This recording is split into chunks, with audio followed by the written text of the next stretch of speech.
préétudié. C'est un débat très technique que fut celui animé aujourd'hui à Lyon par Abdelwahid Toumar et Mourad Zmeli sur les dispositifs et mécanismes mis à la disposition de nos compatriotes à l'étranger pour bénéficier des programmes LPP et ANSEJ, appuyés par les présentations des PDG du CPA et celui de la Chambre nationale des notaires.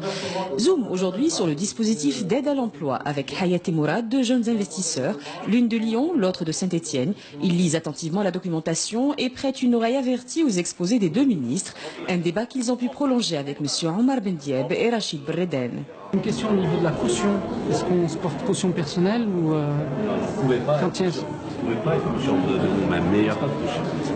Les seules garanties qui sont requises, c'est la garantie d'un fonds qui est créé par l'État pour garantir C'est un fonds de garantie destiné justement pour ce genre d'opération. Le plus important maintenant dans le dispositif algérien, donc il y a eu beaucoup d'allègements et beaucoup de simplifications, c'est que pour le capital maintenant, pour une salle, une SARL ou une autre société, on n'a pas besoin de capital.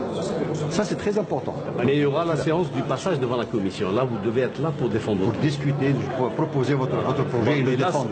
Mais là, les organismes se sont engagés à ce que les dates de passage soient programmées et personnalisées en fonction des contraintes des uns et des autres. Moi, je suis dans les transports.